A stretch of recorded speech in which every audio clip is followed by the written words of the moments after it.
Right, this is Marcus and Nathan then. Task 1. Right, right, so you need to describe the principles of fitness training, lads, okay? And link it to the components of fitness and expand on them, alright? Off we go.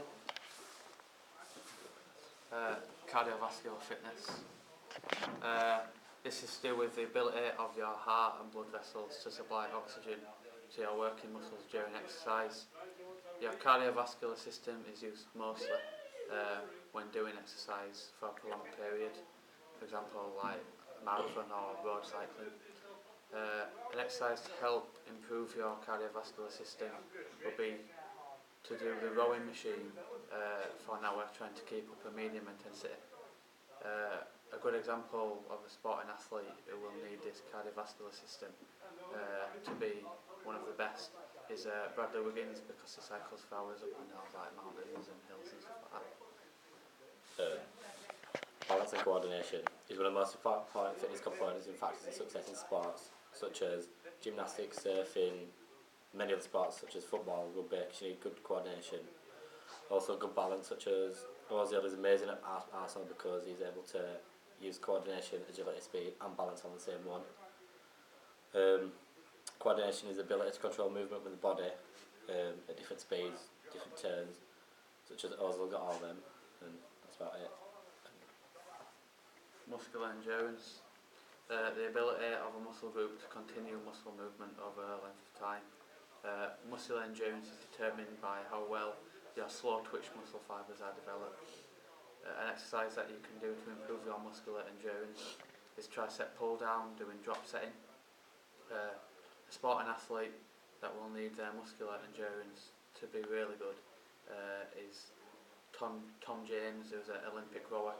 He will need good muscular endurance to keep going throughout the race. Power. Muscular power is one of the main fitness components. It is important for success in sports, mainly elite. You would use these in boxing, weightlifting, because these require a lot of speed and strength at the same time, which is into one. In many other sports, including football, power is also very important for overall fitness profile. The reason why it's the most important components of fitness is because speed and power, strength time together, such as boxing, you would use this to make powerful punches and quick to beat your opponent. Body composition. Body composition is the size of the, due to how much fat you've got. It's right to get your body composition to the same spot, such as, you won't see a fat person do, or an obese or overweight person do a high jump, because the body composition is that shape for that in particular sport. Such as Tom Daly will train for his body composition to be perfect, so you can time the jump right, get all turns and spins right, so he's doing the dive. Also, for example, Usain Bolt will have the right body composition to run 100 metres, such as he won't be overweight or obese or anything, so he'll be training hard to get the right weight and go. Speed.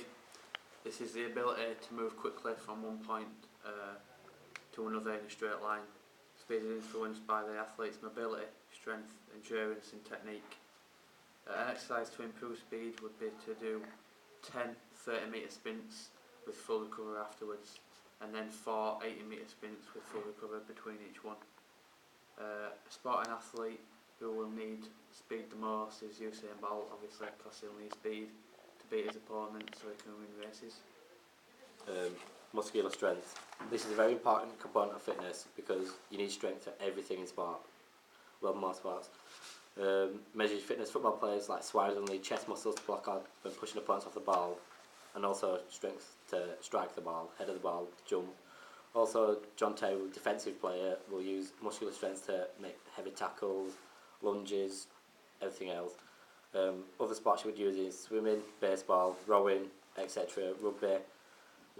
So most sports require muscular strength, making full impact sports to beat the opposition. Agility. The agility of the body is agility is to change direction quickly. To have good agility, you need a combination of balance, speed, strength and coordination. An exercise to improve agility will be to use the agility ladder. Do an exercise like running through the ladder, placing one foot in the middle of each square, and then doing it again, but touching both feet in each square, and gradually making it harder and harder. A sporting athlete who will need to use agility a lot is Adrian Peterson, an NFL running back. He will need to use agility to skip past players to get the yardage his team needs for the first down or to get a touchdown. Flexibility. In sports, flexibility means the ability to move individual and bend easily without breaking or pulling any muscles, or the ability of individual sports to move joints through full range of motions. Flexibility helps you stretch out without straining themselves. There will be a lot of sports that require flexibility, such as gymnastics was the top one, would require a lot of flexibility, such as bends, twists, turns, and a lot of other strains that most people can't do. For example, Steve Jad won't be as much flexible as Tom Daly or any other gymnast. Anyone can improve their flexibility by doing many different exercises, such as general stretches, to make the muscles more pliable. Coordination. Coordination is the ability to repeatedly execute a sequence of movements smoothly. This may involve senses, muscular contraction, and joint movements. An exercise to improve coordination could be something as simple as being on a skipping rope. You need to jump with precise timing, or the jumper will be tripped up by the rope. You can make skipping over a rope more difficult by picking up the speed of the rope, or by getting the skipper to only jump on one foot. A sporting athlete who needs good coordination is Lung Ma, who's the highest ranked table tennis player in the world. He will need good coordination so he can hit the ball repeatedly when the ball is coming at him at pace in different directions. Reaction time. Reaction time is inherent ability, but overall response can be improved by practice.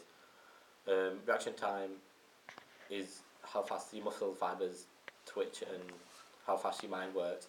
For example, Usain Bolt will need a very good reaction time when doing the 100 metre sprint. He will need to time his push off perfect, because if he does it too early, he will disqualify from the race. If he goes too late, he'll be chasing the game. So it's important for you to get your reaction time right. These things could affect your reaction time, such as gender and age. So if you're a bit older, you're not going to be as quick as a young person. Level of fitness, time available, anticipation. So if you're over anticipated, you go too early. Experience, health, body temperature, because if you're cold, then your muscles aren't going to work as fast than they would if they're warm, because they're not as pliable. And personality, because extroverts react quicker to introverts. Right, is that all of them then?